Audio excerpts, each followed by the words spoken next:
आचार्य भगवान सत्संग मुक्तागिरी में विराजमान थे और एक दिन की बात है, एक 18 वर्ष की बालिका जो बोल नहीं सकती थी, वह आचार्य गुरुदेव के दर्शन करने वहां पहुंची और अत्यंत श्रद्धा के साथ उसने श्रीफल चढ़ाया। वह आचार्य गुरुदेव से कुछ बोलने की कोशिश कर रही थी, लेकिन मूक होने के कारण वह कुछ बोल नहीं पा रही थी।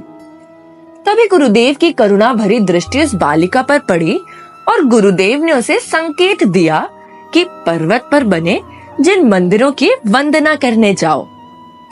वह बालिका पर्वत पर बने जिन मंदिरों की वंदना करने के लिए पर्वत की ओर चल पड़ी, लेकिन उसके मन में एक अपार वेदना थी कि हे प्रभु, आखिर मैंने ऐसे कौन से पाप किए हैं जो सामने बैठे गुरुदेव को मैं नमोस्तु तक नहीं बोल पाई, ना मैं उनकी भक्ति कर पाई।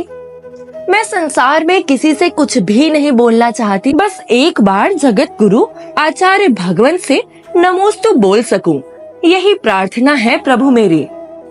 यूं ही उत्तम भावों से भरकर उसने पर्वत पर स्थित जिन मंदिरों की वंदना की।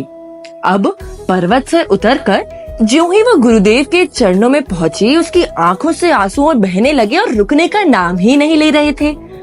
गुरुदेव ने उस बालिका के गिरते हुए आंसुओं की कहानी समझ ली और स्नेह से उसे आशीर्वाद दिया। जैसे ही गुरुदेव का आशीर्वाद उस बालिका को प्राप्त हुआ, वैसे ही उसके अवरुद्ध कंठ से वचन प्रभावित हो गए, जैसे गिरी से फूट गया हो कोई झरना। 18 वर्षों के बाद आज पहली बार एक अद्भुत चमत्कार हुआ।